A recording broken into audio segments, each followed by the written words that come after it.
There it is. Banger incoming indeed. What is up, everybody, and welcome into the DNVR Nuggets podcast. You got an air horn for me, Swipa? Presented as always by DraftKings Sportsbook, America's top-rated sportsbook app. Use promo code DNVR whenever you sign up. Today, I am joined by none other than Swipa Cam. You guys all know him, making a return appearance to the show. Man, you don't even need your energy's always up, man. I've never seen a down energy Swipa. So you don't even need the air horns if we're being honest. No, I try to keep it live.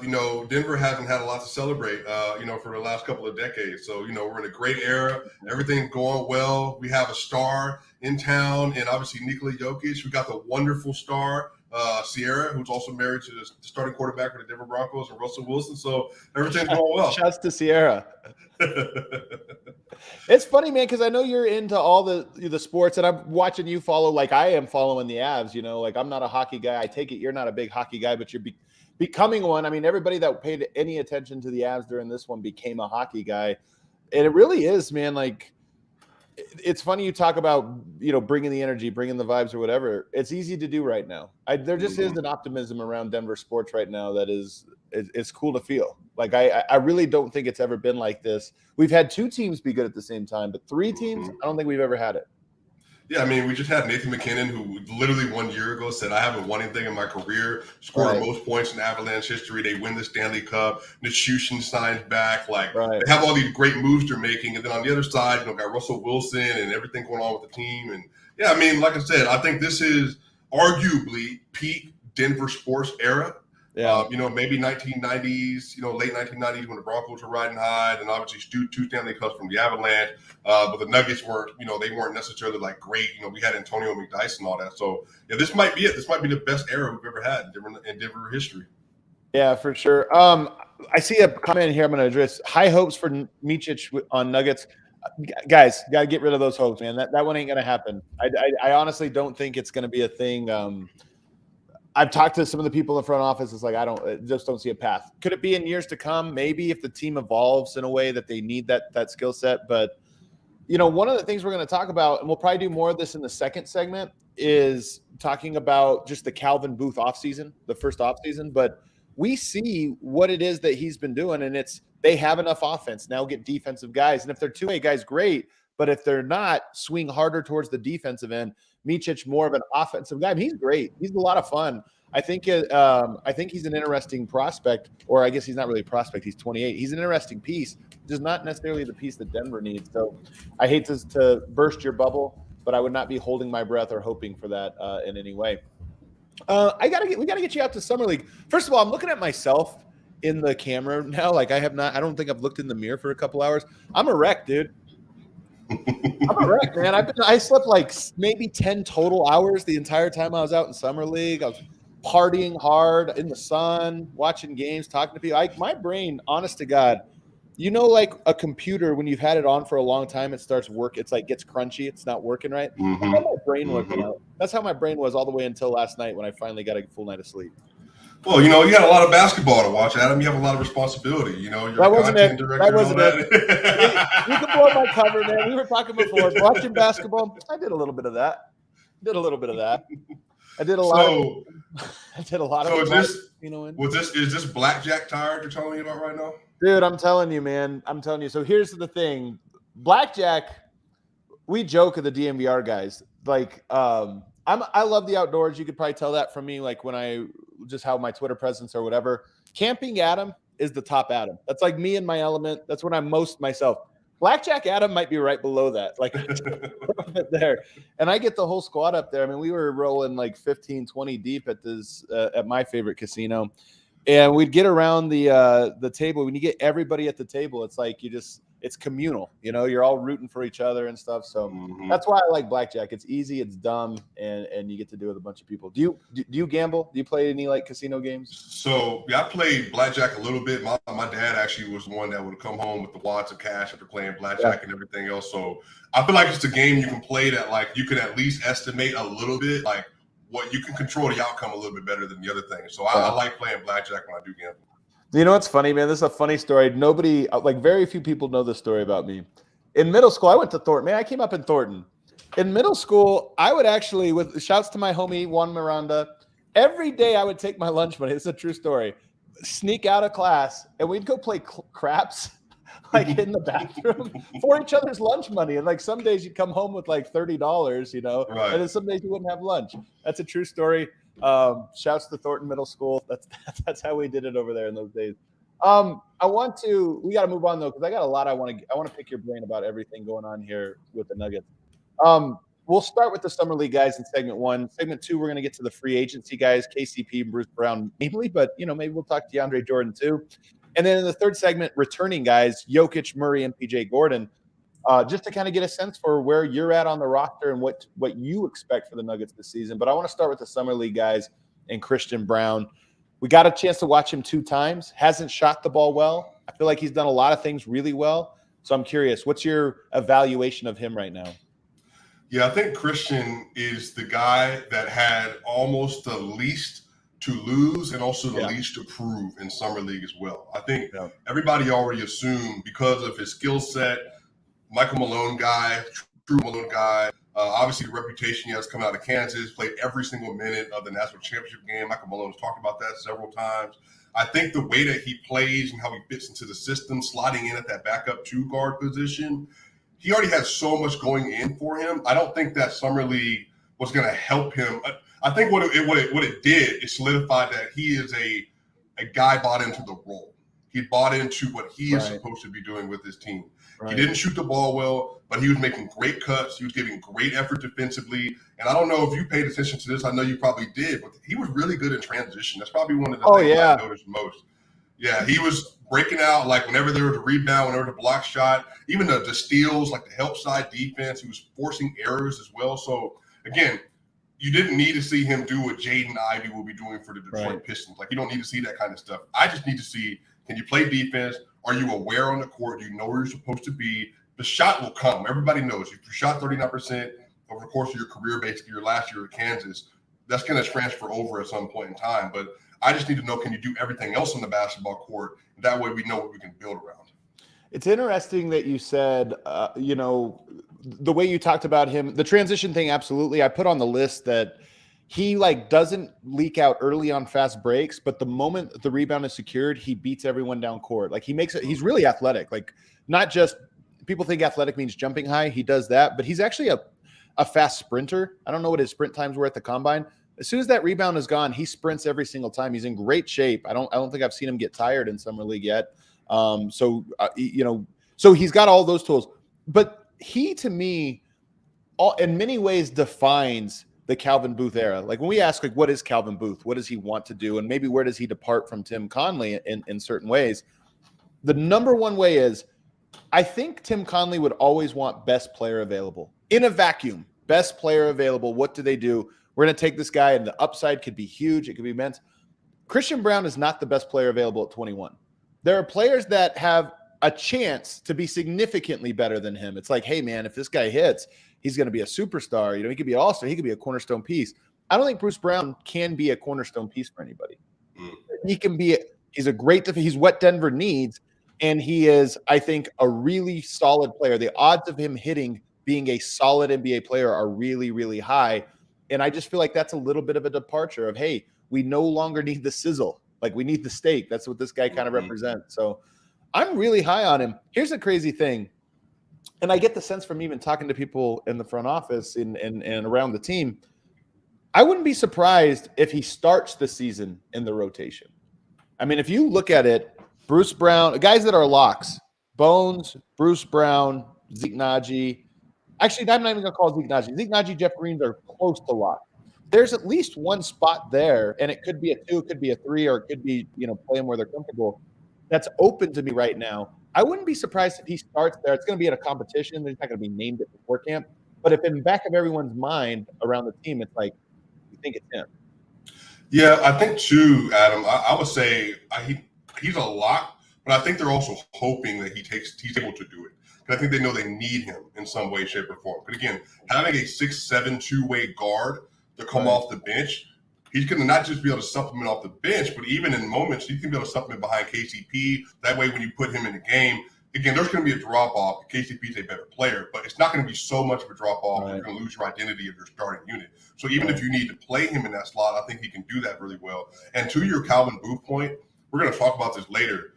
Adam, Calvin Booth did not bring in a single player that did not have very good to elite defensive tools that you can build on. He did not bring in anyone that doesn't have that, because in his mind, he feels like Murray, Porter, Jokic, I have all the offense I could ever ask for. All I need you to do is be able to defend, get to your spots, show great effort, and help these players do what they need to do.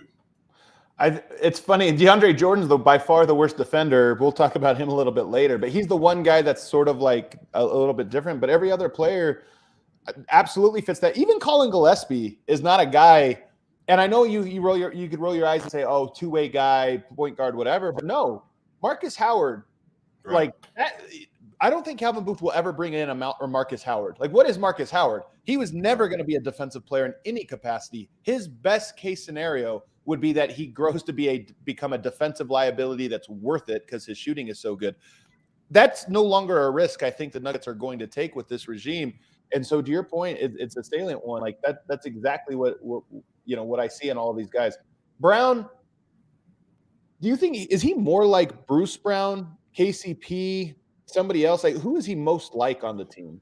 Right. So on this team, I think he's more like KCP. I think my comp for him coming out of the draft, but even after the draft with Pat Connaughton, I don't know if you had a chance to watch his game a lot, but again, he's a leaper. He's a player that knows his role. He also is a good shooter. Like for me, I think he can be better than what Pat is right now. But I think that if you just said I think he's going to fall somewhere between what KCP does, a little bit of on-ball creation. But I think, again, the role he's sliding into is KCP, Pat Connaughton, being like an elite defensive option on the perimeter for a contending team.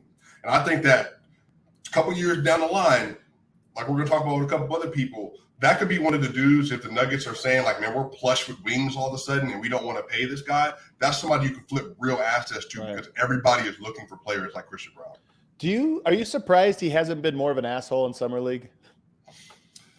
I think he's just young. Like, Summer League is a bunch of grown men in it, right? And you're just getting adjusted to the culture and the NBA. And, he's trying to also, not put on his best face, put on his best face for the coaches and the players. Like, I don't think he wants to go over the top yet in Summer League. So I do think that as he gets more comfortable with the team and then also with his role, and Coach Michael Malone's like, yo, go be yourself, go talk trash, do whatever you need to do. I think it's going to come as the season goes. I'm a little surprised. Like I know I don't think he's dirty. Everybody comps him to Grayson Allen, and I feel like that I like Pat Connaughton because Pat Connaughton does the dirty work, but he's not dirty, and so I kind of like that comp a lot. Also a super athlete. By the way, Pat Connaughton does not look like a super athlete. You know what I mean? And I don't just mean the white black thing. I just mean I've seen him in person, and I look at him, and he doesn't. Some guys that are leapers, they have good calves, or is this something? And I look at Pat Connaughton, I'm like, how is this dude a super athlete, man? He just looks like an accountant. But he's in Peter Parker mode, during the day, and he becomes Spider-Man in the game. For sure, he is. But yeah, it's weird to say. I want to see Christian Braun make threes. I do think it's important. I don't worry about his three-point shot, but it would be a little bit nicer if we can walk out of Summer League being like he had that one game where he made them, or he had a couple games where it started to go. That would be nice. And then I kind of do want to see a little edge from him. Again, not the dirty stuff, but I do want to see him stir the pot with somebody good. Somebody that, and he had his teammate. I guess if we look at this last game, he had a Chai. Probably not going to talk. You're probably not going to try to talk shit to your buddy, right? You guys are both in there. You know what it is. But one of these upcoming games, I wouldn't mind it if he, gets a dunk, gets a putback, and kind of toes the line between a technical, letting somebody know about it. Well, he had I think it was a putback once, and I know he let out a scream or something like that. But again, we haven't seen him necessarily go into that, the voracious side that he showed at Kansas yet. Yeah. Let's get into some of these other guys. Peyton Watson is the most high variant one on the Nuggets roster. We saw one game of him I thought was not very good. It was actually kind of scary. It was so bad it was a little bit scary. And then we saw one game that was so encouraging that you kind of see it. I'm actually, just before we went live, I was texting with one of the Nuggets' scouts, and he was asking me, hey, what do you think? Are you seeing it with him? What's your thoughts? And we're going back and forth, and he's like, in practices, it's been so much of the good. In practices, Because I know that the front office, even I think it was a little split on that pick. There were some guys that were like, I see it, and some guys that were like, I don't know. This was one of the guys that was like, I don't know. But he's like, but when we got him in practices, I saw it. I was like, okay, this guy has a lot that's hidden that hasn't been unlocked. What do you feel from the 2 games that you've seen? How well do you feel his game? Right. I think Peyton Watson lost anywhere between what Mikal Bridges is, like maybe at his peak, to Andre Roberson and Matisse Thybulle, like at the very worst when it comes to offensive tools. I think the thing with him is as soon as he's going to need to develop offensively. That's clear. It's going to take him years to get there. I mean, you talked about the footwork. Fundamentally, he doesn't make sound decisions all the time. Like he puts his head down when he goes to the basket. He just doesn't have like great playmaking skills yet. He's not a great shooter. Even worse, like he had a drive in the first game where he just fell down halfway through. Like those are even worse ones because they're like, man, you're really below the fundamental threshold. Right.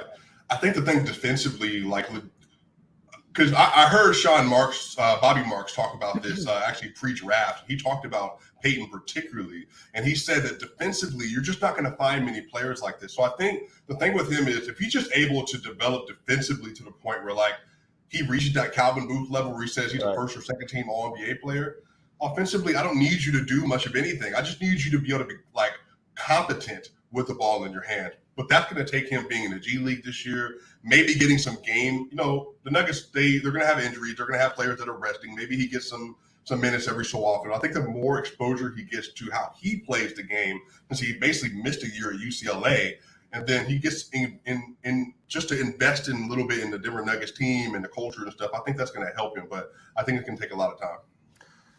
A lot of it's going to come down to, I think, his mentality and how I think that there's probably going to be a lot of hard coaching on him early on. And he said he welcomes it. Like he played for a hard coach last year, who just didn't reward him. Clearly not worried about recruiting. I'm curious to see if UCLA gets top recruits going forward because of how Peyton Watson was handled. I think if I'm a top recruit and I'm thinking about UCLA, I'm looking at that and I'm going, man. Number one player in California. Number one player in California goes to the hometown team and doesn't get on the court very much. Like even if he on one side you could say, yeah, the coach is going to play guys who earn it, but another side is going to say, I don't want to risk that. Like I want to go to a place where I can showcase. But that aside, he had a hard coach. And one of the things I know that the Nuggets liked about him was last year, no complaints. Like he wasn't a guy that was throwing a fit, trying to get out, trying to do this or that, making excuses. When you talk to him, why didn't you play? He wasn't a guy saying, well, my coach didn't like me, this or that. Like, he owned up to it. He said, I didn't beat out the guys I was supposed to or what have you. So I think the Nuggets are going to give him a very tough love approach this next year, meaning we believe in you. We spent a first-round pick on you. That's all you need to know. Now everything we say, don't take it personal. It's, hey, we're trying to push you. And that's what I'm curious about. Do we see him improving from October, November, when we probably won't hear his name called very much, this or that? By the time March rolls around, are we hearing like, oh, man, this guy, wait till you see him on the court. His handle's crisper. His passing is crisper. That's what I want to see. So I kind of bracket Peyton Watson. He's a Michael Porter Jr., Bones Highland guy, Jamal Murray guy. Like, if you hear the way he talks about himself, but even like basketball, the people he idolizes, whether it be Kevin Durant or Kobe or whoever else it might be, he is prideful to the point of, as you said, I don't think it's a problem. I think he's just going to be like, I know I need to work on my game. I have the resources to work on my game now. I have the time. I got the money to do it. And now I have the reason. I want to be a rotational player. Right. More than that, maybe he wants to be a starter. So I do think that he is the type of kid that might have the right stuff in him to go from being the 30th overall pick, averaging 3 points at UCLA, to eventually becoming that kind of player. At the end of the year, you could say, hey, we're a pensioner in a playoff rotation. We need an elite wing player to play some defense. Me, 2 of them. Maybe Peyton can be that guy. I even think these upcoming, like the Nuggets play on Wednesday and they play again on Friday. I kind of, even these next 2 games, I want to see Peyton because I see a little bit of his game. He made a couple of really good passes in this last game, and he kind of just like slashes, putbacks, like he kind of fills in there. But I still don't quite know what he is. Like, is he Siakam offensively? Is he Jared Vanderbilt offensively? Is he Otto Porter? Like, I don't know this different molds of what type. I mean, he's clearly a defense first guy, but the offense, is he on ball, off ball, slasher, cutter? That's the part I kind of want to get to see. Is he a connector where you swing and he attacks a scrambled defense? I don't know. So that's what I want to see. Like, he scored this last one, but I want to see what he does. I'm trying to think, in even recent Nuggets history, have we had a player like Peyton Watson on the roster that kind of had that mix of length, on-ball creation, like the whole package? I think Jared Vanderbilt is honestly the closest one, and he was like, I think the thing with Jared Vanderbilt was he was always going to take a lot of time, and the fact that he came in injured, so he basically had to punt on 1 year. Like Denver, the clock was already ticking. So I just wondered if they had the patience for it. And it'll be a thing with Peyton too. Like, is Peyton a guy who's a 0 this year? Next year, it's like, hey, we kind of don't really count on him, but that's fine. He's on track. And then by year 3, are you moved on? Are you already found something else? That's one real possibility here. Right. Yeah, I think everybody maybe I don't want to speak for you, but maybe I think people are having some bowl flashbacks with like crazy potential, like great ability, but like never panned out. I just think when I hear about Peyton and I hear Peyton talk, like I don't hear bowl. Like bowl, like you could just tell, like he really struggled with his game, his identity, his role. Like he just didn't know how to fit into that and buy in. Well, but not just his role. I think even up here, maturity-wise, I don't think he was there. When I hear Peyton talk, I don't hear somebody who's immature. I just hear somebody that needs development. That could just be me. And that's honestly, I don't think Denver took another gamble on Bol Bol. And I think Bol Bol is another one of these Tim Conley versus Calvin Booth. We don't know this for a certainty, but I think we have some idea of if Bol Bol hit, it's like Marcus Howard. Probably not going to hit, but if he does, it's unbelievable. Like, look at this guy, 7'2", 7'3", 3-point shooter. But the risks were there, the red flags were there, and it was like, it's worth it for this lottery ticket.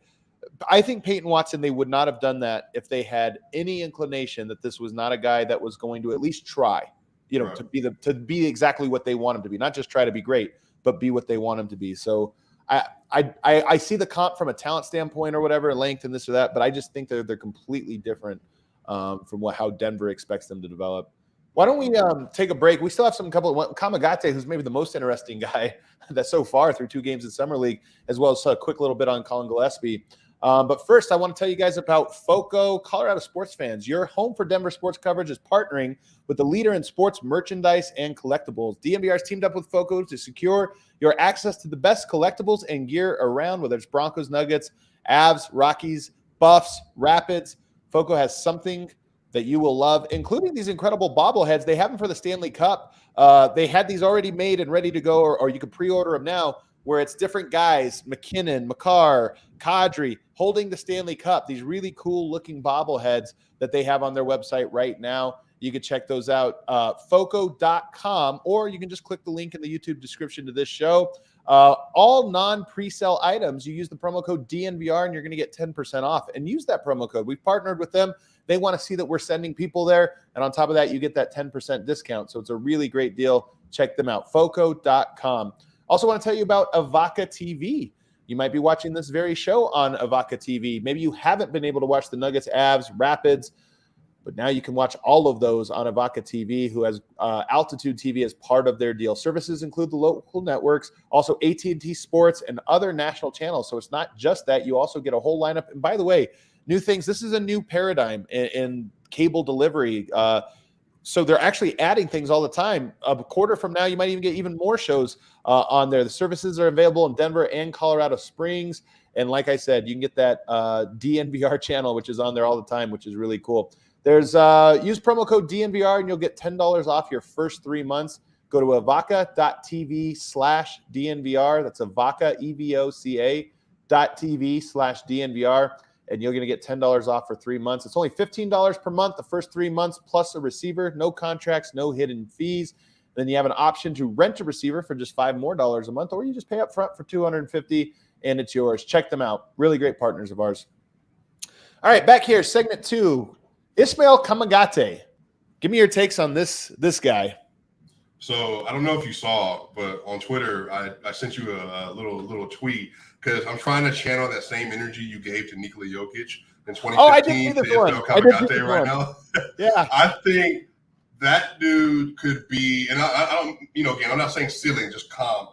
He reminds me of Bam Adebayo, just like how he moved, but just he doesn't have the body control. Like he moves like a kid to me still, right? Like don't hedge this. Can I tell you real quick? I'm gonna give you some advice.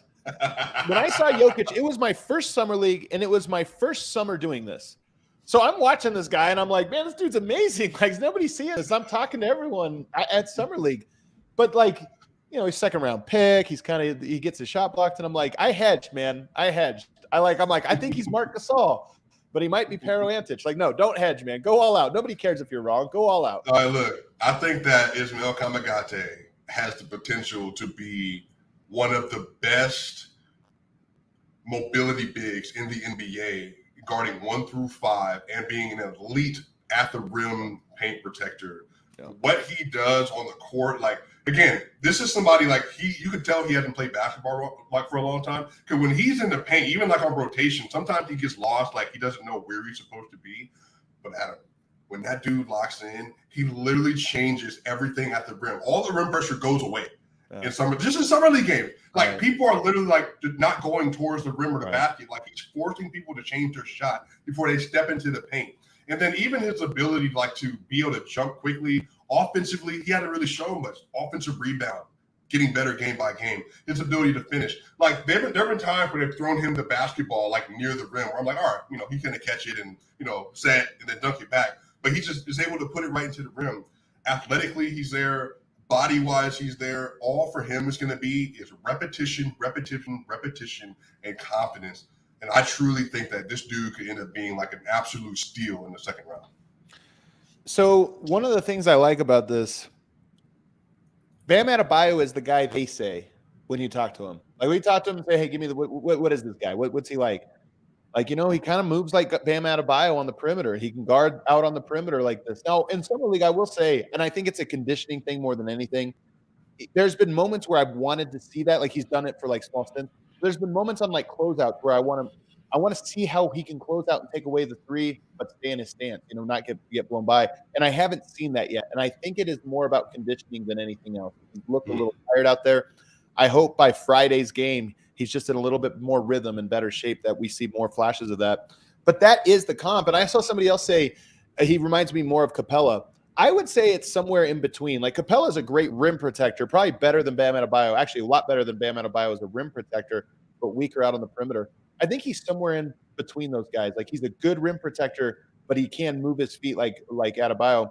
And I do think he actually moves more like Clint Capella, just how he walks, runs, catches, dunks, this or that. But I'm with you. His perimeter defense is the thing that matched with that rim protection that I think is so unique. I think he's an NBA player. I really do. I think next year or maybe 18 months from now, we're going to be like, wow, what a steal. This guy's an NBA backup center that you have for 4 years, basically 3 years. And he's he's a lock to be a rotation piece. Yeah, I think the thing, I've noticed some of those closeouts. I was wondering, that absolutely could be a conditioning thing. I was wondering if he is just like, is he afraid to like miss? Like, if he goes out too far, does he not think he can recover? Like, or does he not want to foul? But again, to your point, that might be part of the conditioning where he's just like, I don't want to get out there and then I don't have the energy to turn around and try to beat him back to the basket or something like that. So again, I do think he just needs to play more, needs to get in better shape, needs to learn the game better. But again, man, like, when you're that big and he's clearly bigger than everyone, and he's not like a skinny dude, like, he's a thicker dude as well. I mean, if you just are able to put that together in the system, I think he could be a really, really, really good player. Yeah, the reason I think it's conditioning is just watching him, and maybe I haven't watched the games. I've watched him on Synergy, but I haven't really watched the broadcast. Watching him in person, I've just seen a lot of, like, ball goes out of bounds, he's like hunched over, like catching. Like, I'm like, oh wow, that guy's tired. And maybe this is the double-edged sword. He plays really hard. So he's probably more tired than other guys who are like picking spots to rest. He just kind of goes all out when he's on the court. So we'll see. But another guy who, by all accounts, is like an extremely hard worker. Like, the question of will he work to improve is not a question to them. They're like, oh no, this guy, like, he wants it. He wants to be in the gym nonstop. So I'm excited. I'm all in on Kamagate. The question of how to get him over here, whether to go abroad, is a more complicated one. And I think the Nuggets look at him and go, yeah, he probably could play. It's just, is there going to be a way to make that work reasonably that kind of protects his contract and all these other things? And I'm pessimistic about that, sadly. We go over now to Colin Gillespie. He's the two-way guy. I don't think expectations should be too high on him, but he's my favorite dude to watch. I love this dude. He's just my type of guy. I don't know if he's an NBA player or not, but the way he plays is like my favorite way of playing. What do you see from him, and do you think he's an NBA player? Yeah, so I said first couple of possessions, I like his pace, I like his control. He doesn't try to do too much, and again, I think some of that he needs to be a little bit more aggressive in some ways. But I think he's just literally trying to set the pace for the team. Again, he has some size on him. He has some shooting. He shot 4-10 the other night. He has the ability to penetrate a little bit. He doesn't take a lot of gambles. For me, I think that he's actually a good piece to have on your squad to say, like, if Jamal needs to sit and we got E. Smith and we don't want it to be Bones or whatever else, you need another guard, another third guard to throw in there. I think Colin has the ability to step in. And again, like every other player that they seemingly have gotten, he has played a lot of basketball. He is a championship kind of player, and he's a player that knows what he does very well. And so he walked into the summer league and didn't play outside of himself. That's probably one of the things I've noticed. Well, he's playing within his game, not trying to too much. And he also knows, like, I'm going to have my opportunity to do what needs to be done. So I think that that's a great player to have in your system that then allows you to have some flexibility in the future, because I think that he has the potential to be a real rotational player in the next couple of seasons. Where is he from? Do we know? I'm going to look this up real quick. I mean, I know where he played. I know he played at Nova, but do we know where he grew up? Pennsylvania. So he's from Pennsylvania.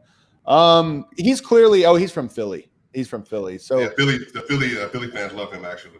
I was gonna say he's a total East Coast guy. I would have guessed seems like almost like a New York type guy, because he really is tough. Like, he plays a tough brand of basketball, and like guys maybe will try to job him at this or that, and he's all for it. Like it just gets him going. And he looks like a prep school kid or something. Like he doesn't look like he would be that, but he really does have that in him.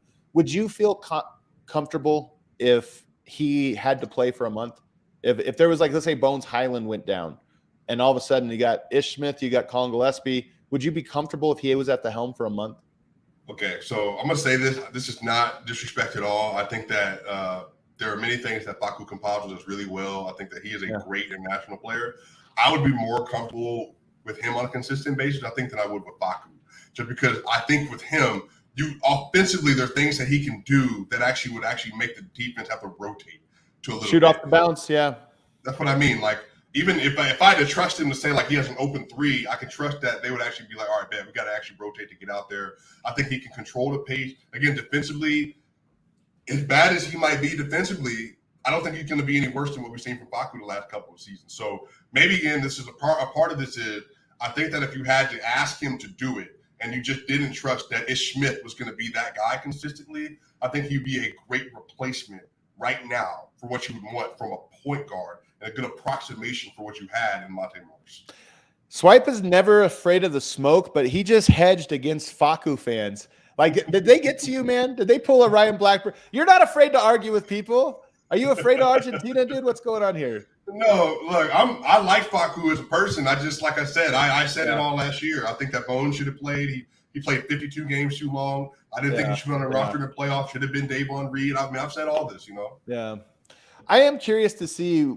I mean, Ish, I think that is going to be the guy. Right, Gillespie's going to be in the G League. We know he's on that two-way contract. But I am curious if there's a moment in time when both guys are on the roster. Like, if there's an injury or whatever, and he gets called up just as insurance, I'm going to be curious to see is it going to be Ish? Is it going to be Gillespie that they call up?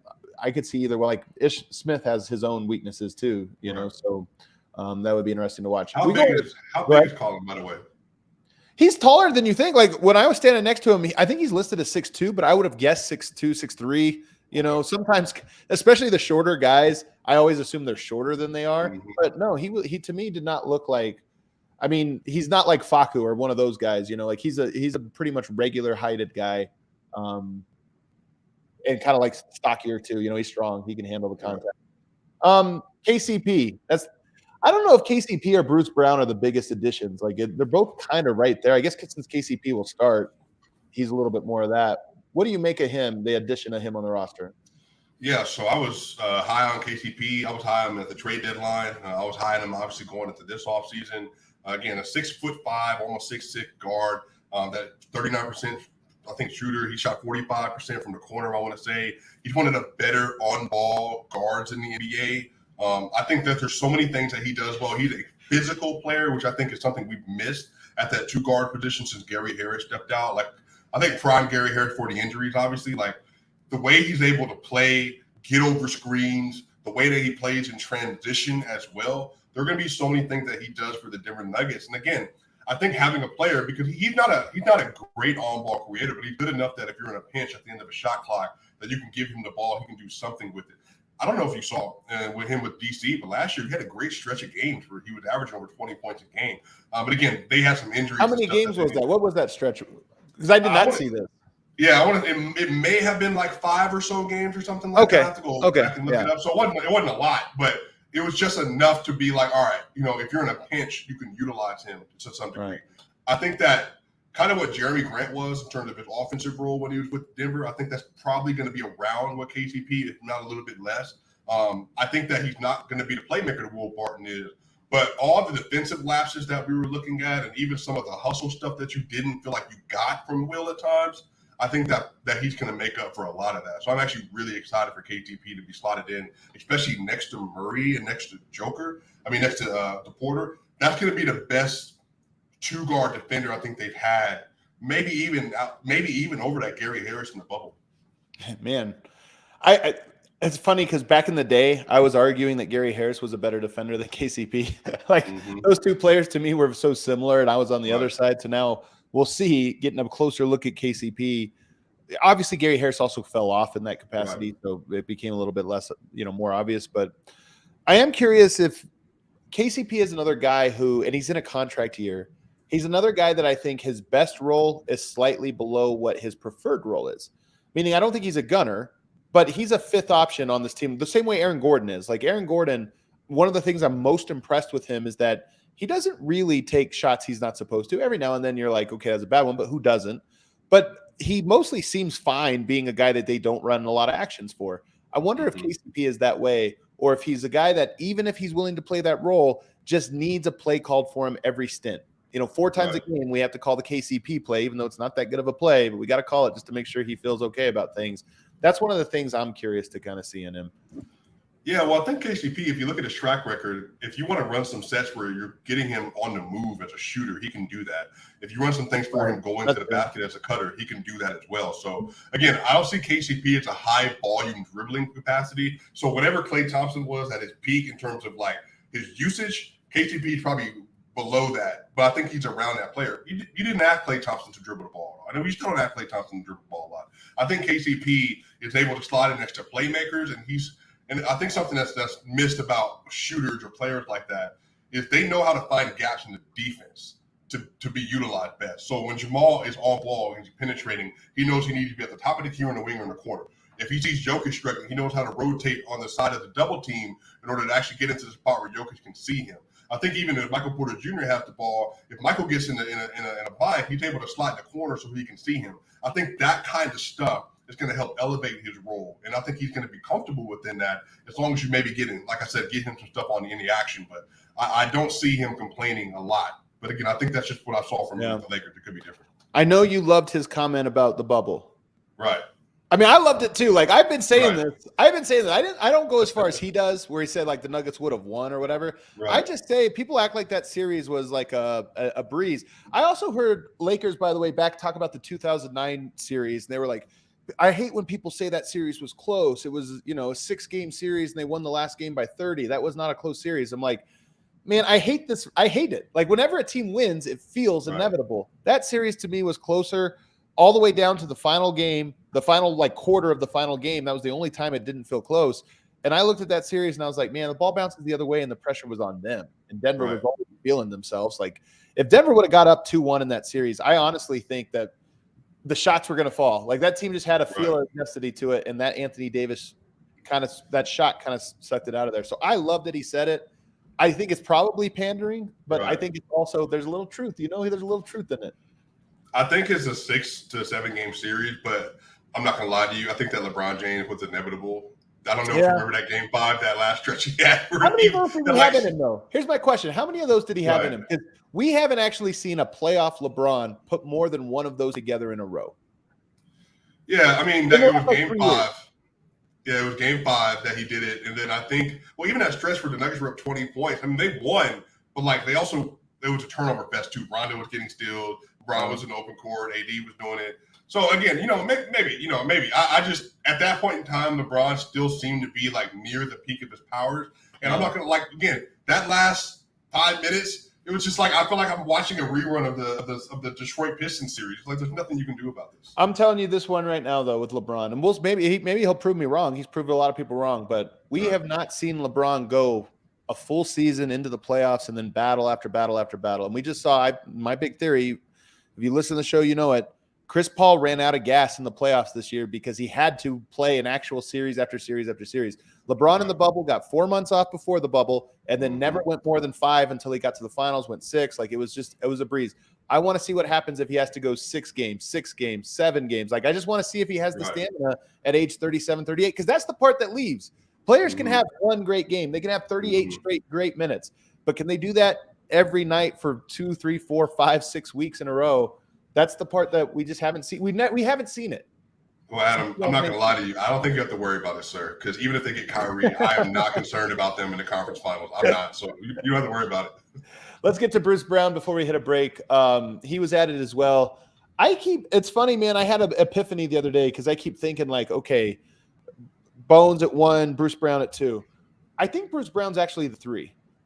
Yep. He's not that tall. In fact, I was standing next to him. I might be taller than him. KCP's about my height, 6'5" and a half, maybe 6'6". Maybe KCP has me by a little bit. Bruce Brown, I think, is a little bit shorter than me, but it doesn't matter. He plays bigger. What do you make of his game, and how's he going to fit? Yeah, so Bruce Brown is an elite cutter. His floater game is legendary. I don't know if you got a chance to watch any of that stuff yet. He is a great, kind of a switchable player between 1 and 3, or even some 4s in some situations. Defensively, there's a realistic chance that Bruce Brown could just be the best jack of all trades defender on the roster next year, and I think even over Aaron Gordon in some ways. I think Bruce Brown I think you and I both were probably thinking the same thing when we saw Bruce Brown. That Jamal Murray, Bruce Brown, KCP, Aaron Gordon, Jokic lineup is just going to be incredible to watch defensively. I think that he's going to have a lot of major minutes, and I'm not going to lie, I think he's going to close a lot of games as well. And I think there's some things that he does better than KCP does, even offensively, that you're going to be able to utilize. I think, again, depending on how Porter is, where he is defensively, if he's locked in, he might play over Porter in some instances as well. I think he's going to be interchangeable with both of those spots. So when we got KCP, it was kind of all right, we had to get a perimeter guard. But when we got Bruce Brown, even though I feel like some of us were hoping they were going to do that anyway, that was all right, this is actually a championship type of piece that you have on your roster that changes the outcome of a series because defensively what they're able to do on a consistent basis. So if you have Bruce Brown and then you say, here, I need you to actually guard Steph Curry down the stretch, does Steph Curry go off for 12 or 14 straight points at the end of the game? I don't think he does. I think he can still get his, but Bruce makes it immeasurably more difficult for players like that. What's your favorite 5-man lineup the Nuggets can roll out next year? Your personal favorite, this is going to be the one I think is going to work the best. So besides the starters? Or just I don't know. Is it the starters? That's one of my questions. Is it the starting lineup? Man, that's tough. You know how I am with Michael Porter Jr., so I don't know if I'm going to be able to. So I think, let me put it in 2 parts. I think the starting unit is going to be one of the 3 or 4 best, if not higher than that, best starting. It might be the best lineup, man. Go all in. It might be the best 5-man lineup. Well, again, if we're just saying everybody's healthy and we're like, hey, Michael Porter Jr., get in there and shoot the lights out like you always do. And we saw he was actually a good outside defender with that lineup. Right. So, he was good. If Jamal's good, KCP, if he's shooting well, if Aaron Gordon down 4th option. And again, I think there's a player on there that won the MVP back-to-back. He might be out there too. So, they're going to be good. But defensively, Adam, we haven't seen elite defense since the 2018-19 season on the Denver Nuggets. You're going to see Jamal at 6'4", KCP at 6'5", Brown at 6'4". Jamal's my height. Jamal's 6'5". Yeah, yeah. 6'5". Again, I measure guys up when they say 6'5". I'm always let me see. He's my height. Right. So then you have Aaron Gordon. So you can switch 1 through 4, Adam. They can all shoot. Aaron Gordon in the dunker spot. And now you're hey, you're playing against the Warriors. You're playing against the Mavs. You're playing against the Suns. We're switching 1 through 4. And now, not only that, you have 2 elite offensive players and you got role players who can shoot. I know. We haven't seen it. I'm saying we literally, Adam, have not seen Denver roll that unit out maybe ever. Yeah.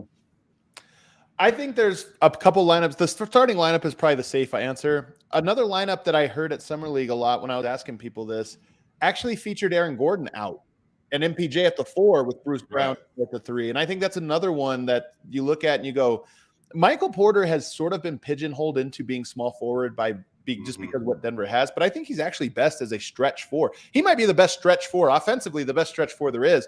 He's not, because you talk about playing power forward, you might not touch the ball. You'll touch it a little bit less than if you were a small forward, but that's kind of his best game. If he's a corner 3-point shooter, providing that corner spacing, there's nobody better than him. He's going to shoot 50% from the corners when he's open. Right. And then you talk about Bruce Brown, KCP, you just have all guys that can handle the ball. Bruce Brown's not going to shoot the ball great in that lineup, but I do think he's going to do other things well in that lineup. So to me, that might be it. Of course, you take Michael Porter out and put Gordon in there. That's also a great defensive lineup. And don't sleep on, I don't know that we're going to see it a whole lot. You always have that one lineup you want to see, but don't sleep on MPJ at the 4, KCP at the 3, Bones Highland at the 2.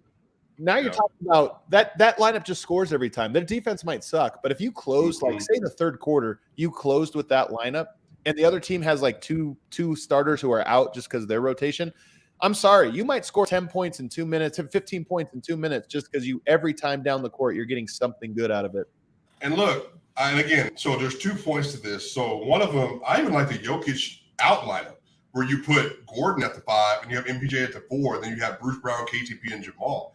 I want to see what that looks like. Now I want to know what the defense does. And everybody's switching at that point in time.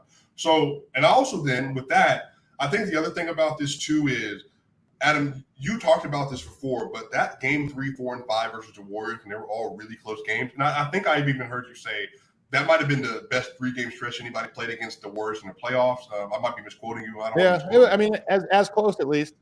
Right. Think about Jokic didn't have anybody else on the court with him in that instance. Yeah. So if you just put Jamal Murray in there and then have KCP and Bruce Brown, do those games change? Like, you know what I mean? Like, it's that close. And then now you have another offensive option, another good defensive player. Like I said, everything that comes down to the Denver Nuggets being a championship team is going to be situational. Can they make the adjustments necessary and then close the game out? I just think they have so many options for the closing lineups now. They're going to present everybody issues in some way, shape, or form. 1000% agree on all accounts. I think another area we agree is going to be on Michael Porter, and I want to talk about him next on the other side because I'm seeing the comments, man. We got these negative Nancys in here, man. All these cynics in the world, and I get it. There's a reason, but I think I'm going to start the MPJ hype right now. Like let's start it up because I think people kind of forgot. It's been so long that people have forgot. But first, I want to tell you about Green Mountain Dental. You guys know them. They've been a long-time partner all the way back since the BSN days. Green Mountain Dental Group has been with them. Why? Because they love Colorado, they love Denver, they love DNVR, they love Denver sports. They're like, what a perfect fit for us to partner and become like a tentpole partner for you guys. Right now, you can schedule a cleaning, x-ray, and exam, and you receive a free Sonicare toothbrush.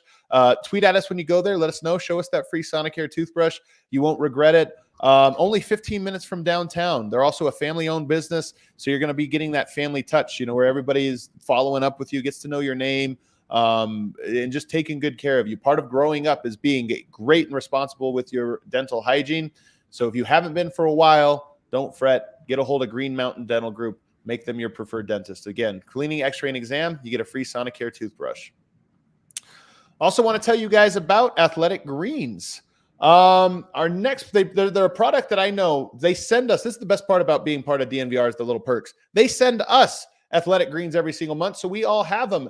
And it's a great way to start your morning. I've been recently on this kick about coffee in the morning. I've been addicted to coffee, this or that. Replacing that with Athletic Greens, it's funny. It gives you the exact same sort of like energy boost, but you feel 1,000 times better. What does it give you? Improved gut health, more energy, optimized immune system. If you hate taking pills and vitamins, don't worry. This one's got everything you're going to need. 75 high-quality vitamins, minerals, whole foods sourced from superfoods, probiotics, and adaptogens to help you start your day right. It's a special blend of ingredients for your gut health, nervous system, immune system, all of that stuff. So you want to check them out today. To make it easy, Athletic Greens is giving you a free 1-year supply of immune-supporting vitamin D and 5 free travel packs with your first purchase. That's right. A 1-year supply of immune-supporting vitamin D and 5 free travel packs with your first purchase. All you have to do is visit athleticgreens.com/nuggets. That's right, /nuggets, not even DNVR. athleticgreens.com/nuggets. So if you've been on the fence of it, you can clearly tell what we're doing now. We're seeing who recommends this stuff, which of our listeners both kind of want to check out our different products. So athleticgreens.com/nuggets. Again, athleticgreens.com/nuggets. Nuggets. All right. Final segment here, bringing Swipa Cam back. And don't forget, guys, Swipa Cam always bringing some great content and perspectives. Talks about the team, honestly, in ways similar to what we do here, but also in a lot of ways we don't. He also gets into a lot of these debates and does a good job, mixing in with other people about where does Jokic belong. We know a lot of national media voices, for some reason, don't realize that the two-time MVP is a generational Hall of Fame type talent. Swipa Cam is always reminding the people that is exactly what we're looking at. I want to just real quickly, because Jokic is interesting, Murray's interesting, but let's just go to Jokic real quick. I want to get to MPJ, but Jokic, two-time MVP. I think there's no chance he wins MVP next year. It's one of my favorite storylines is I think there's a good chance the Nuggets are the 1 seed. There's a good chance they're like a top 8 defense. I think there's a good chance Jokic is having the best year of his entire career. And I can't wait for everybody to try to find reasons he's not the MVP next year. I can't wait. I'm not going to participate in this discussion, but I am going to be observing it while I chuckle to myself. What do you? I know, Adam, at the core of who you are antithetical to anything MVP conversation, and I know that you hate that conversation with everything in you. But here's the thing, and Adam, and again, I'm asking for information purposes. Last year. Did you say that you didn't think Jokic could win again because of the narrative media and all that stuff would work against him? I did not think he could win again. I did not think he would win the second one for narrative purposes. Right. And so, again, I think that's completely rational take to have. At some point, though, by the way, to be clear, I was like, he's going to win again. So certain guys took themselves out of the running and it became such a small field. But going into the year, I definitely thought it wasn't going to happen again. Right. And so the reason I say that is, so in your dream scenario, which everybody is healthy, which to me, that's all it is if are people healthy, I think the Nuggets can win 57 plus games healthy. It might even be higher than that. But again, it's actually a sneaky storyline for next year is the franchise record is 57. I think they're a 57 win team. So it's a sneaky storyline of, hey, you can really put your stamp on the franchise's history if you go for 58. Right. And again, it's just, if we go back at them, you saw they lost that 25-point lead to the Clippers, a 17-point lead to Charlotte. They lost twice to OKC. There are other games in there. Just take those games and then add them to what they had. And then if the Lakers game at the end of the year, okay, Adam, that's 53 wins right there. So you're saying 4 more wins? 4. That means you're and again, I'm saying this is all situational, but I'm saying clothing games the right way. So if I have all these players on the team, I think they can do it. And here's the issue. Because now it's going to be like Joker is going to be averaging 26, 12, and 8.5 on 58 or 60. Who knows? He shot 58 this year. It could be 60. And then next year he's shooting 37% from 3, 84, 85% from the line. His PR is going to be outrageous. All the analytics are going to be outrageous. And they're going to be like, oh, yeah, they won 57 games this year. 200 players are averaging 20 points. Oh, by the way, they're the best team in the Western Conference. What are you going to say? Are you going to say oh, we can't give it to him 3 straight times? I just think there's a very real scenario where he wins. Because again, they're going to be pushing Luka Doncic next year. They're probably going to push Embiid. They're probably going to push Steph Curry. But again, everything would have to go right for them to win it as well. So it's not just going right for Joker. It's also going right for Jokic. But if he has the best or the second best record in the conference and he's outplaying the rest of these players, I just don't know at that point in time if he plays 76, 78 games again, what the argument's going to be. But again, you're right. They might push back and say, hey, we got to give Joel Embiid the pity MVP. Maybe we got to. They're going to want to. I'll tell you this. Philly is building an MVP team. And what I mean by that is they're building a team that has 2 guys that get all the credit and a bunch of guys that just kind of make them look good. A bunch of floor spacers.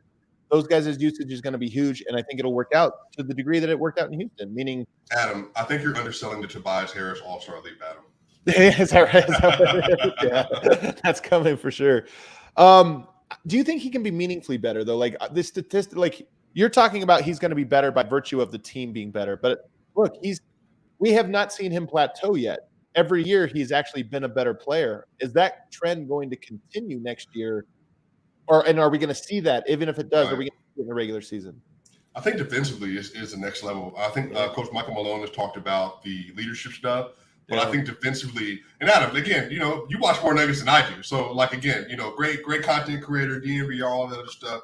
I think you have seen that the start of the year, he wasn't like just good defensively. He was playing extremely well defensively. I remember I hit him to Caius Duncan on Twitter. I was like, "You think he's gonna get some All-NBA to defensive votes?" Right. You know, people said no, but like that's because he was gonna tail off. But Adam, if he doesn't have the offensive responsibility and you don't have to make him do everything, well then again, if he can maintain that level of play over the course of the year with a few drops, because that's just the way basketball works. But if you say that he starts off the year defensively like he did, and then he's able to maintain that, okay, well, then that's a whole different conversation, because now you're not even talking about Jokic not being a defensive liability, which is already the conversation. He's not a defensive liability. But now it's like, how many bigs can you actually say were better defensively than Nikola Jokic this season? Yeah. That's the conversation I think he needs to have. I think this is actually a more likely outcome for the Nuggets regular season than people realize, is that Jokic's numbers might actually take a step back. I mean, part of this is Jokic does what the team needs. Like, he really doesn't have – I know a lot of people say don't have an ego. I think he really doesn't have an ego. And if he averaged 22 points per game next year, I wouldn't necessarily be surprised, especially if Denver was a 58-win team. Meaning if Jokic surveyed things and was like, you know what? They need me on defense, not offense this year. So 22 points per game is what I'm going to give them. But I'm going to be a special defender. I mean, I'm going to like all these things that I think I can do on defense, I'm going to emphasize and kind of fade to the background just a little bit on offense. I wouldn't be surprised. And that's another hilarious outcome. It would be funny to me if the Nuggets next year are the number one team in the West, top 5 defense, and maybe they're only the 7th best offense. And it's part of that, Jokic is like less aggressive than he's been the last 2 years. And everybody loses the plot on him. They're like, well, how come the offense got work? It's like, hey, or worse, they're a top 5 defense. They're what you guys thought the Boston Celtics were all of a sudden. Like, try to figure that out. I think it's really a real possibility. Jamal Murray, what are your expectations with him next season? And is there any part of you that worries next year might be a little bit of a disappointing one, especially early on? Well, I think, Adam, and again, you would know better than me. When I look at Zach LaVine and DeJounte Murray, and when they came back, I mean, 16, 18 months in, they were basically 100% healthy. Like, they weren't – you didn't really see, like, drop-offs in their game. Like, if anything, it was just a reintegration of playing basketball. But when I look at their 2 cases, Zach LaVine, that explosiveness that he had pre-injury, it was there. So I guess for me, it's just like, is Jamal going to be comfortable? But, again, I think the better question is back to you, Adam. How much runway does Jamal have to be able to fully recuperate and reinvest his body back into the NBA game? Because I think really, Adam, after the first quarter of the season, they're going to need him playing back at an all-star level that he was playing at when he got hurt the last 25 games, when he was averaging 25 or 24, 5 and 5. He was shooting, I think, 50, 46, and 92 over the last 25 games or something like that. Now, he doesn't have to be that efficient, but I do think that at least a quarter into the season, he's probably going to have to be there. But I don't know what your thoughts are on that. I'm probably a little more skeptical of you. I'm with you on the timetable, 18 months. You're right. One of the differences was that it's more like the DeJounte Murray injury, and that it happened so late that he missed a full season. Because I think with Zach LaVine, he injured it early, came back at the end of the season, and I think the mental hump aspect of that got taken care of. Even though like he didn't play great in April or March or whatever it was when he came back, the mental hump was over, so he could approach the offseason with that box already checked and kind of get back to it. I think Murray not playing last year, the biggest sort of residual damage will be in that mental hurdle. Like, he just has not been on a court with Chris Paul and Devin Booker and those caliber of players. He hasn't been on the court for them for so long that I think we're going to see in October, November, maybe even December Murray that is still adjusting mentally as much as he is physically to it. So for me, I kind of feel – I think that my hot take with Murray is I think he's going to be 100% by the playoffs, and we're going to see his best basketball. And maybe he has such a choppy regular season that the scouting report maybe shifts. I would not be surprised if going into the playoffs, people are talking about Michael Porter as the 2nd best player on the Nuggets roster. And then in the playoffs, Murray going back to being the 2nd best player and even 2nd best scorer or whatever on the team. I would not be surprised at that, just because I do sense that Murray has some mental hurdles ahead of him that are probably going to be a little bit harder. Yeah, and maybe to your point, maybe it's just a continual ascension to the point where he feels comfortable. And maybe just like with the Warriors, you get to that all-star break in that last 22, 24 games or so, Jamal Murray's lights out. And maybe that's what it is. Maybe it's just a slow ascension up. And then that last 24 game, You know, he put up 23 points a game on good efficiency. Defensively, he looks better than he ever had. And now he has all the momentum he needs going into the playoff. Maybe that's what it is. I do think there's the best scenario is if he has some breakout games. Like I would love, he keeps saying he's more athletic than ever before because and you hear this a lot with injuries. As guys come back, especially young players, they come back more springy in part because they've built up the muscles around that injury so much that they're even more suited. So I think getting a poster dunk like he's had in the past, some of these poster dunks early might also be a box to check off of like, that's right, I can do this. Because I think there's something with players where you're almost afraid to go all out on anything. And then when you do it once and it is rewarded, like you get a big time dunk, you're like, oh yeah, I'm going for people's heads now. And I think I think there'll be a moment. I'll say this. Here's my hot take. I think there's going to be an exact moment where we feel he's back. So like he just has one of those another DJ Wilson dunks on somebody and everybody loses their mind. It's going to be something like that, or it's going to be like a really explosive fourth quarter.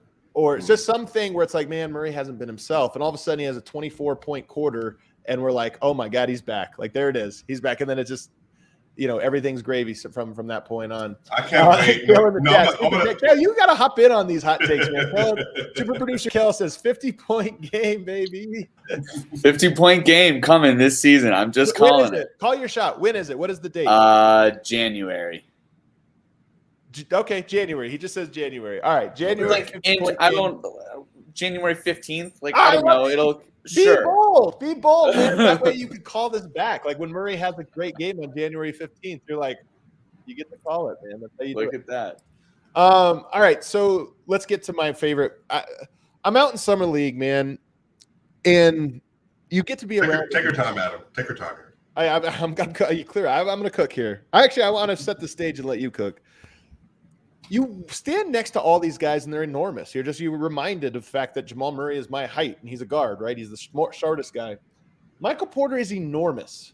He is enormous. Relative, like if he was on the Nuggets Summer League roster, he'd be tied for tallest guy. That's how tall he is. The guy, when he was playing, didn't know anything about basketball.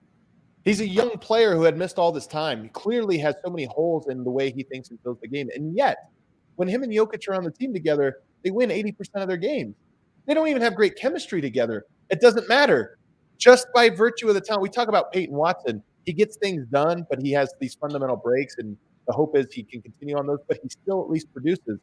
Michael Porter is the same way. He shoots more efficiently than any of these volume scorers. He averaged 20 points per game his last season. He played fully healthy and on insane efficiency, and yet we sit here and go, he doesn't know that much about basketball. To me, I think I see the injury concerns. I get it. I see the IQ concerns, although I think those are I expect we're going to see a smartest version of MPJ we've ever seen. I actually think he had a really bad 9 games last year, but I think from an IQ standpoint, they were actually sneaky better than people realize. It's just that he couldn't move. But he was playing more or less the right way than what we had seen. I think I look at this and I go, people talk about him like he's this negative or like he's this drag. People forget Michael Porter is as good of a 3-point shooting big man that we've ever seen.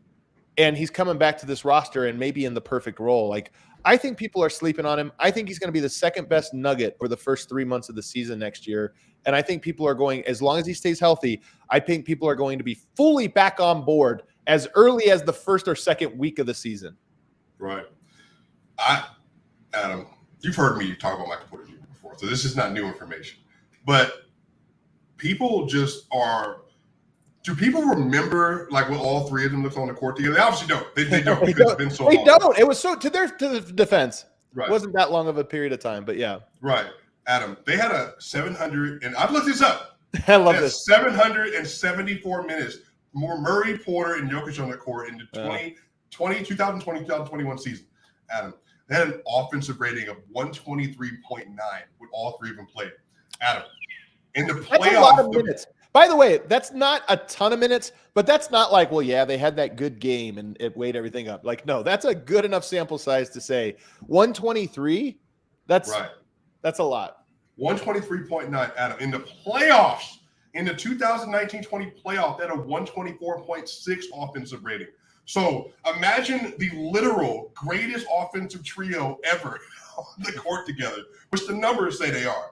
So I just think that people with Porter have to realize that, like, Porter is a more natural scorer than even Jamal Murray is. Like, people are just so distant from the fact that, like, when Murray went down, Porter was averaging like 23 and 1.5, and he shot like 50. It was 54, 50, 82, I want to say. Like, he is one of the greatest shooters, literally, that we've ever seen walk into the NBA. He's 6'10.5". Again, Porter's the kind of dude, like, again, you can attest to this. When he walks into a gym and you see him and you didn't know anything about basketball, you would say, that's one of the 5 best basketball players I've ever seen in my life. He has the #1 basketball look. Like, he just looks like a guy that you're like, because even Kevin Durant has like kind of skinny shoulders or something, you know, like he's long. But you look at Michael Porter and you're like, proportionally, he's just such a tall, perfectly built basketball player. Right. And people have to remember, like, it wasn't that just Porter isn't putting hands on people. We saw him score on Jamal, on LeBron, on Kawhi, on on PG. We saw in the Clippers game. I mean, this is after Jamal got hurt when it was Facu Campazzo starting at point. Porter was roasting the Clippers. The best wing defenders in the NBA, Marcus Morris, him, it didn't matter because that's how good he is. Adam, you remember that shot he had where Marcus Morris went and contested his corner three and he had to pump fake it and get it into the basket versus in LA? Like I'm saying, he's a natural scorer. The scoring is just, he does it in his sleep, and it's just a thing you're born with. Like, he's worked on his craft a lot, but he somehow employs that craft in a way that's subconscious to him. Right. And again, you can attest to this because you talked about this before.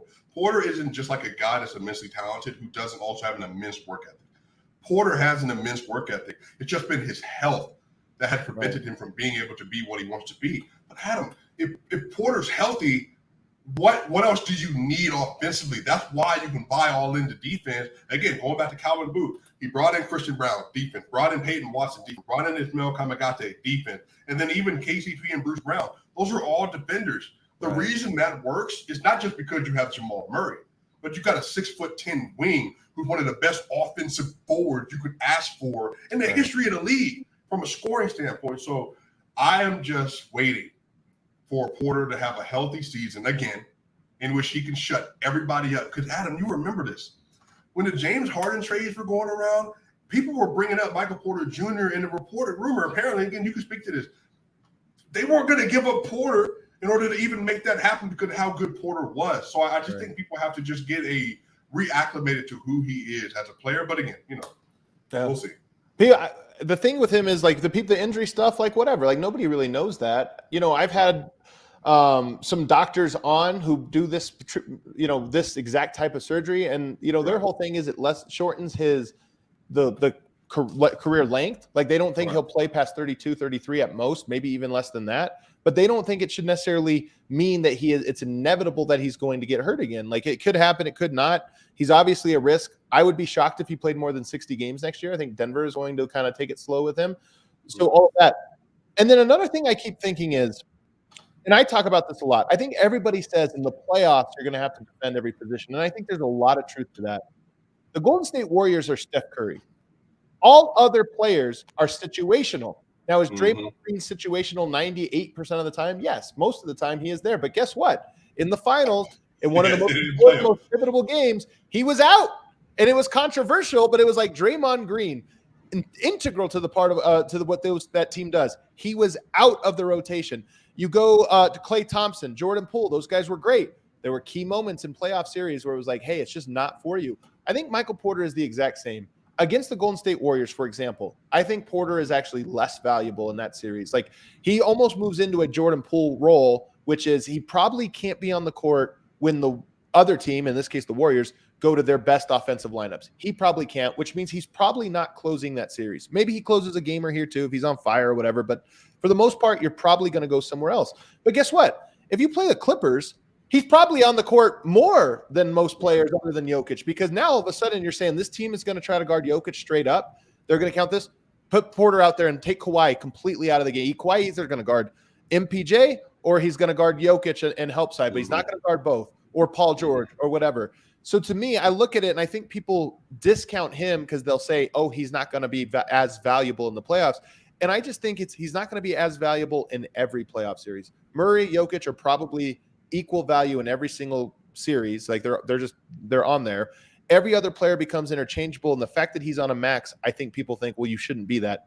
Lots of players are maxes that are just like Porter, who are less valuable in certain circumstances.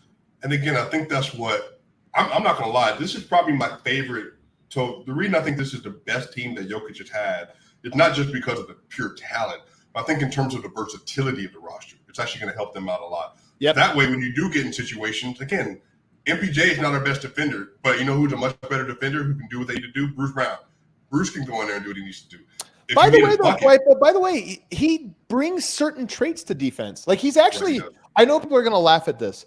I think he's the best rim protector on the team. Oh, yeah. Mm-hmm. Like in the main rotation of guys. It's not going to be Jeff Green. It's not going to be Aaron Gordon. It's not going to be Zeke Naji. It's not Nikola Jokic. Like he is a help side shot blocker. He's actually pretty good at it. Yeah, so he's the help side defender, and he's the second best rebounder on the team as well. Right. Which matters.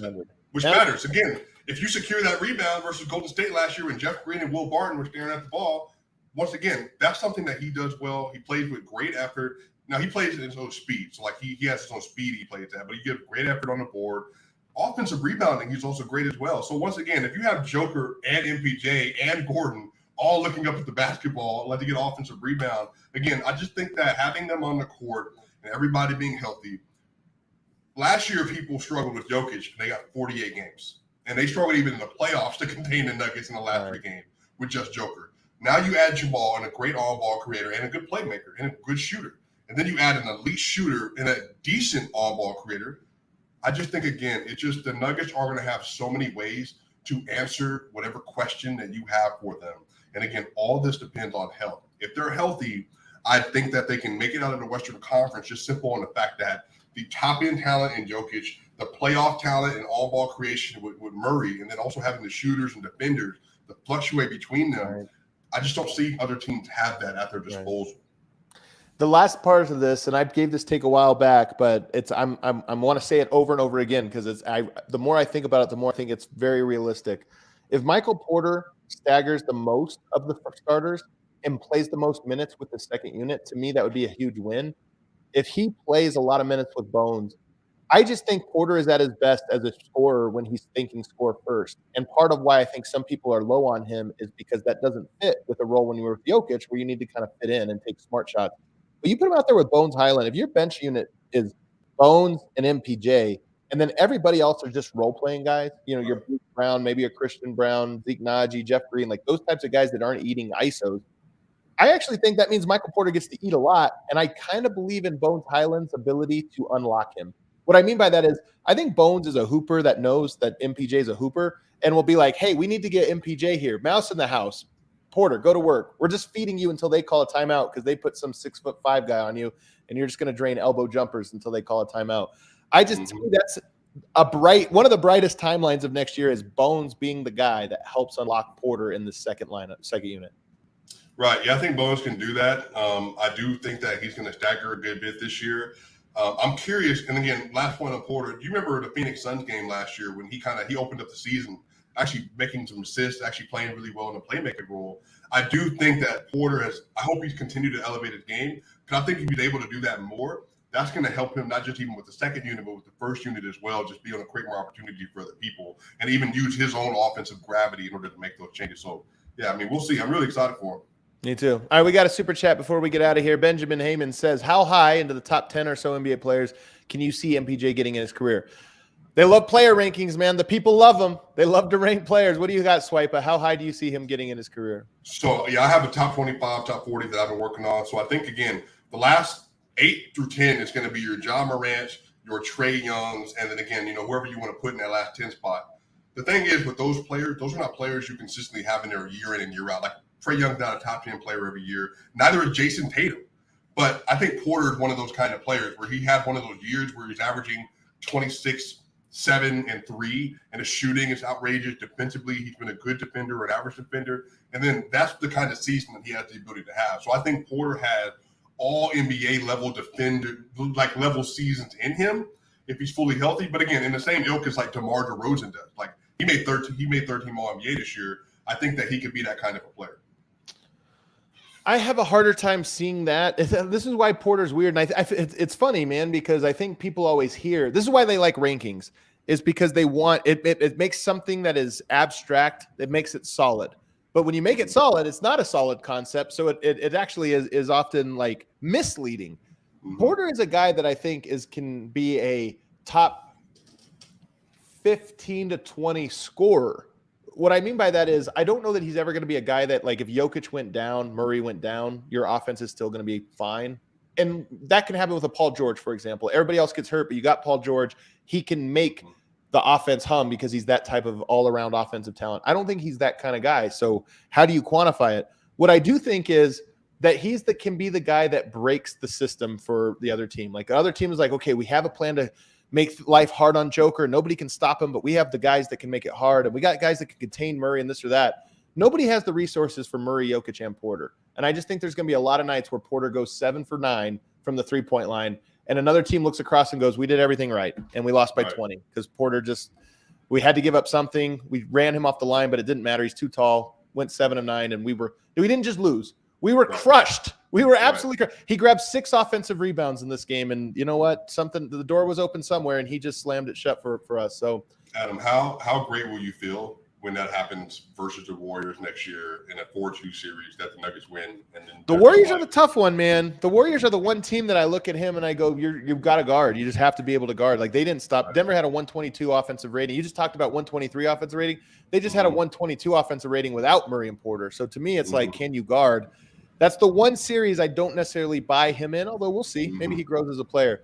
But all other series, Clippers, Dallas, whatever it is, I just look at it and go, I'm sorry. Like Memphis, for example. Memphis, you're really going to roll out Steven Adams and say, go guard Jokic, and you're going to win a series because I'm sorry. You're going to have to help. And if you're helping, that means Michael Porter is just splashing 3-pointers in the corner nonstop in that series. So that, to me, that's where it's going to feel the best, is when you go up against a good team and you look at the box score at the end of the third quarter and the Nuggets are up 20, and it's like Jokic has 16 points. Murray has 16 points. Why are the Nuggets up 20? Oh, Michael Porter has 30 because he gave up something and he just cooked you. Right. Yeah, I think that's in the future. So, again, I'm excited to see it, Adam. I really am. All right, John says, just keep crushing the content. I know we will. I know Swipa is going to be crushing the content. Nuggets fans, man, you guys, I'm telling you, count your blessings. You got a phenomenal team, and you got a lot of people that love this team the appropriate way. Share some content and are thinking creatively and putting in the time, and that is absolutely true for Swipa Cam. Anything you want to plug before we get out? No, man. Hey, Adam, you're doing a great job. I love your content. You're absolutely one of the best at what you do. I love hearing you on Zach Lowe. I'm excited to see how DMVR continues to grow. By the way, I think another one's coming up here this week. So little teaser there. All right, bet. Everybody make sure you plug in and watch that then. By the way, man, we got to get you out to Summer League next year. We plan it. All right, bet. Let's put it in. Let's put it in the book. Swipa does Summer League. That sounds fun to me, bro. We'll get you out there. Everybody else, thanks so much. Hit that like button on the way out. We will be back tomorrow for a post-game show of the game, no podcast during the daytime tomorrow, but there will be one at like 10:30 at night, just like the old days during the season. We'll see everybody then.